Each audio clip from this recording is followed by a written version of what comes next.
Hey, welcome back to Philetic Talks. This one we're going to be going over boss fights, as you may have guessed.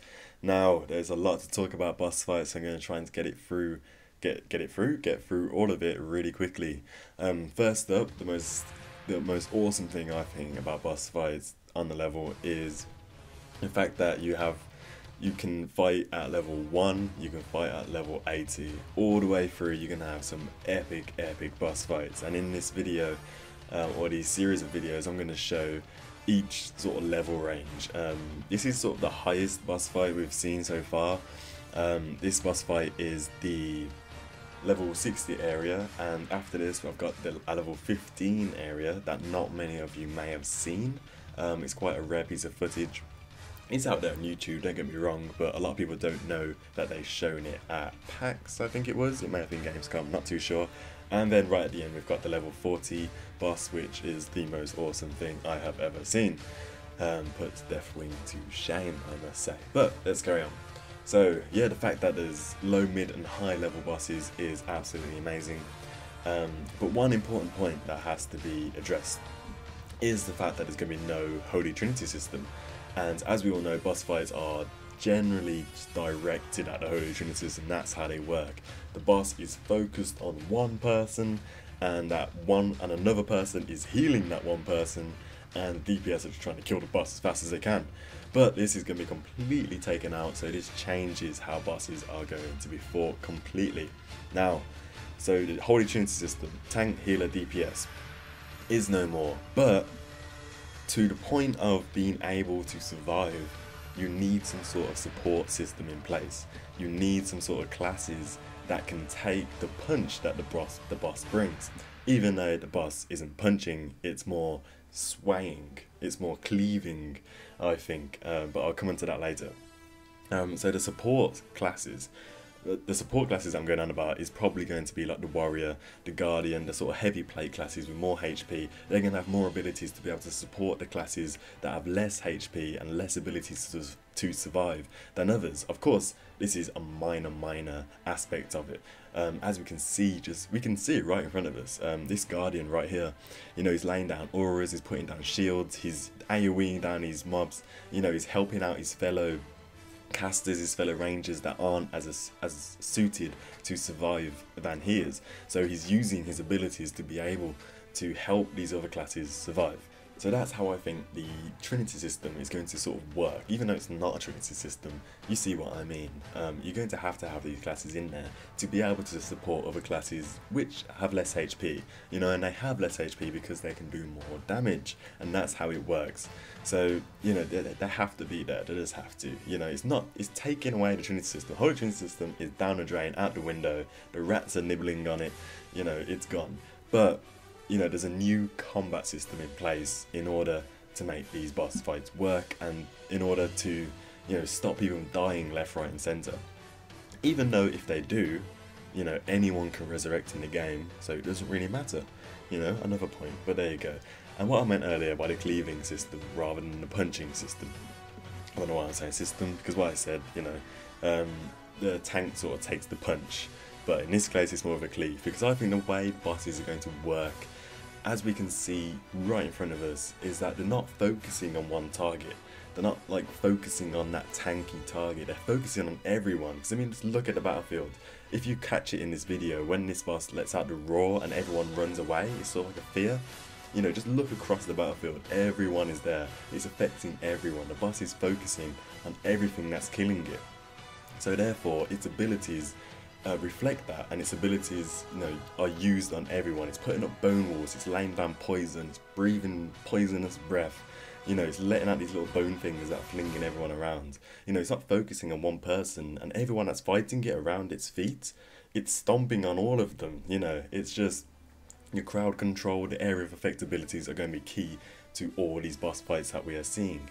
And in the lower levels, it's going to be a bit different, because this is huge, this is massive, it's a big boss. It's clearly going to be after a long chain of dynamic events, where this boss is going to be unrevealed.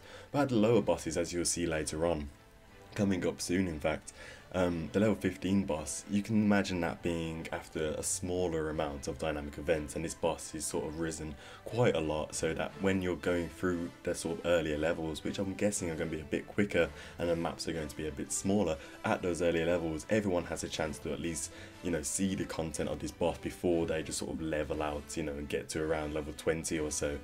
So I'm guessing that's how it's going to go down. But yeah, as we can see, this is a level 15 boss. I note level 15 boss. Just look at it, it looks absolutely amazing. This is the type of boss you will see, you know, really late on in other games. You know, it's absolutely amazing to think that at level 15, at level 1 in fact, I haven't got the boss in this video, but there's a boss of the Char opening area, I think, the Char starting zone, and there's this sort of, we see it in the Gamescom trailer. It's this sort of blue auraed, you know, stone boss, which looks absolutely amazing as well. But I digress. It's just the fact that we have so many bosses in this game that I can't even wait to get my hands on. And, you know, the mechanics, I suppose, are going to be different in dungeons. I mean, if we're covering bosses, there are open world bosses as we see here, as we saw before, and there are going to be dungeons, obviously. And the dungeon bosses, I can imagine, are going to be very different to how you would fight the open world bosses. I mean, the open world bosses are going to have, you know, loads and loads of people fighting, you know. There's like up to 100 people, maybe even, you know, 200 people fighting one boss at one time. So in dungeons, we're only going to have 5 people. So the mechanics of the boss are going to switch and change for when you're open worlds and when you're in a dungeon. Now, I still think that what I said before about, you know, taking a punch, taking a cleave rather than taking a punch from bosses is still valid in these dungeons, because the fact that there's going to be no tanks means that these bosses can't really focus on one target. Otherwise it's going to be a bit unfair if, say, your group is full of 5 elementalists. If the boss focuses on one target, the elementalist is probably going to die quite quickly, because elementalists, you know, need to switch attunements to earth and quickly try to get up a defense, but it's going to be quite hard to get around that. So I still think the bosses in dungeons are going to focus on the 5 people in there. They're going to try to split them up, try to get them all unorganized by putting certain abilities out there that just completely change the fight in a matter of seconds, so that you quickly have to regroup yourselves into how you're going to deal with said situation in your 5-man team. You know, there's also shown in PvP there are destructible environments. Now you can imagine, I would love to see a sort of labyrinth boss, you know, dungeon, and you can imagine, you know, the boss sort of knocks down a wall which stops you from going that path towards the boss, you know, and ads are coming everywhere, and, you know, the environment's just being destroyed all around you, and it's going pretty crazy. And in a 5-man team, you'll be able to organise yourselves to get around this. You know, if you're trying to manage 100 people, you can't do it, put it that way. But in a 5-man team, they can do so much more with boss fights that it's just out of my imagination. You know, I'd love to just go to ArenaNet and work for them and, you know, put in my labyrinth boss fight. That would be awesome. So you can just imagine it like a maze, going through different bosses. Yeah, it's awesome. Anyway, I want to move on to level 80 bosses.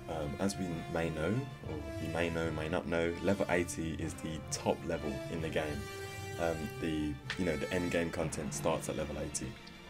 So how do you think bosses are going to differ from level 80 boss in a level 80 zone or a level 80 dungeon to, you know, that of below, you know, level 60 or level 40, etc.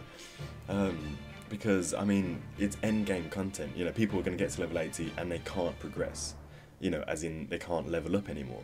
You know, they're going to look to advance their character, look to advance their gear, their stats, their reputation, their achievements, etc.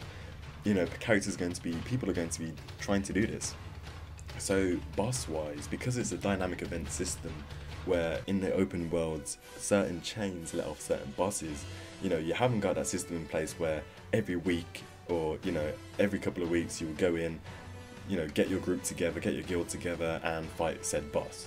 You know, there's going to be a scaling system. There's going to be some sort of system where you need to trigger the boss event in order for it to, you know, reveal itself. So at level 80, is it going to be a case of it's going to be a bit annoying because, you know, you're going to log in and it's going to be at the start of the chain event, so you're going to spend the whole day trying to get the boss to come out, and then, you know, by the time the boss comes out, you have to log off or you have to be somewhere else by the time the boss comes out. So that'll be a bit annoying. And I have said that some chains, if left, will take weeks. It'll basically, if the players don't react to what's going on in the world, these certain things, these certain chains, these dynamic events won't happen, because it's not going to. Players need to set it off, basically. And I think the way they're going to do this is you're going to attack to set it off. You're not going to defend. In other words, how dynamic events work is that going through the different events, so say that you always use a centaur example, so I'll just use that for the sake of it. If centaurs are attacking a town, that means you're defending it. So if you leave them to attack the town and they take it over, then the repercussions from that is that they take over the town, etc. So I don't think through the centaurs attacking that after that chain a boss would appear, simply because if people leave it to happen, then the world changes, and people won't experience the content, because they'll just want to just leave it. They want to let that town get taken over, let the boss come in, and then they'll fight the boss and take the town, and then fight the centaurs back. I think it's going to be the other way around. So the players are going to be able to trigger the boss by attacking the centaurs, pushing them back into Centaur Land or whatever it is, and then in Centaur Land the centaur boss is going to be there. I think that's how it's going to work. So we will be able to trigger it off, and these big endgame bosses is going to be a long chain of events to be able to do this, and there's probably going to be mini bosses in between in order for everyone to experience the boss content. So in other words, if you log on and they're halfway there, you involve yourself in trying to set this chain off, but you're gonna have to log off in like an hour, and you're not gonna be around long enough to see the big boss at the end. But in that hour, you're going to still experience a boss fight, not the main boss, but a boss fight, because you're attacking, you're pushing yourself way through the dynamic event, and through certain aspects of the dynamic event, that you're in, other bosses are going to come. That's how I think it's going to work, because that's the most fair. That's the way everyone can have a boss fight when they log in, and everyone's just happy, etc. And also you got dungeons, so if you can't be on for a long time, you've always got dungeons to fight through. And of course, you can always go down to a lower level and scale yourself down and fight a big boss that's happening there. It's a diverse world. Things are going to be happening all the time. So I think whatever we do in the game, we're always going to have a boss fight to either get to or go to, basically. So my personal opinion on these boss fights is they're just absolutely amazing. I mean, this one, I made sure to put this one in. This was shown to us at last year's Gamescom, 2010. So, this isn't recent footage or anything, but just look at the scale of this fight. There's so many funny pictures. I done a PAX Roundup video and shown a couple of the Shatterer this boss is called. And it was like the Shatterer versus Deathwing, like motivational posters. And they're just hilarious, because it's so true. I mean, this is a level 40 zone, believe it or not. And we are seeing a boss that probably just is going to just outshine, the ultimate boss in WoW. I mean, just showing that is just amazing. It's just insane. I mean, I can't even think to what, the level 80 bosses are going to be like. That just blows me away. I think this is level 40 anyway. You guys can slap me around and correct me on that if I'm wrong, but either way, even if this is a level 80 boss, this is the first game that's come out. They have said there are going to be expansions, because they've got more people working for the game. So some people are going to be working on expansions, some people are going to be working on updates, and this is actually a really good thing for us, even in bosses. Because they've got more people working on the game and more people working on getting updates out there, this just simply means we are probably going to see a lot more content in bosses and in dynamic events more quickly. So that brings us to the end of the video, guys. Thanks for watching. Please support my channel.